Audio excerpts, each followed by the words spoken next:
اور 15 رمضان مبارک حضرت امام حسن رضی اللہ تعالی عنہ کی ولادت مبارک بھی ہے۔ 17 رمضان مبارک کو حضرت علی رضی اللہ تعالی عنہ کو ضرب مبارک بھی لگتی ہے۔ روزے کی حالت میں جب آپ فجر کی نماز پڑھنے کے لیے جا رہے ہوتے ہیں تو چھپا ہوا عبد الرحمن بن ملجم نامی شخص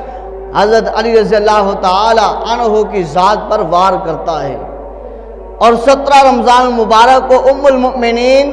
حضرت عائشہ الصدیقہ رضی اللہ تعالی عنہا کا وصال مبارک بھی ہے۔ یعنی کہ جس طرح یہ مہینہ عظمتوں والا ہے، برکتوں والا ہے، شانوں والا ہے، مقاموں والا ہے، اسی طرح اس کا ہر دن بھی مرتبے اور مقام والا ہے، کسی نہ کسی ہستی کے ساتھ اٹیچ ہے۔ اس لیے جمعۃ المبارک کے مختصر سے وقت میں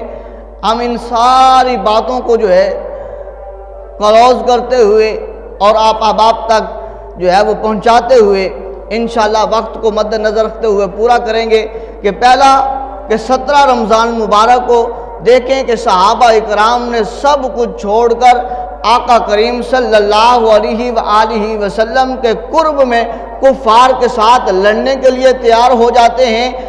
ایمان والوں کے پاس جو ہے تلوار نہیں ہے، کھجور کی چھڑیے ہیں۔ ایمان والوں کے پاس جو ہے گھوڑے نہیں ہیں، اونٹ ہیں یا پیدل چل رہے ہیں۔ ایمان والوں کے پاس نیزے نہیں ہیں، لکڑیاں جو ہے وہ ڈنڈے پکڑے ہوئے ہیں، بھالے نہیں ہیں، ڈنڈے پکڑے ہوئے ہیں، زرہ نہیں ہے، کچھ جو ہے وہ اپنے آپ کو بچانے کے لیے جو ہے وہ ڈھال نہیں ہے، پر جو ہے وہ پتوں کو ساتھ لے کر چل رہے ہیں۔ اللہ رب العزت فرماتا ہے اے ایمان والو، تمہارا ایمان ہے، تمہارا یقین ہے، تمہاری محبت ہے کہ تم نے میرے انعام پر، میرے حکم پر، میرے سے انعام حاصل کرنے کے لیے، میرے محبوب کو راضی کرنے کے لیے، اس کی خوشنودی حاصل کرنے کے لیے تم نے اپنی اولاد کو پیچھے چھوڑ کر، اپنے مال کو پیچھے چھوڑ کر، اپنے گھر بار کو پیچھے چھوڑ کر، اپنی جانوں کو جو ہے وہ ہتھیلیوں میں لے کر میرے محبوب کے ساتھ کھڑے ہو کر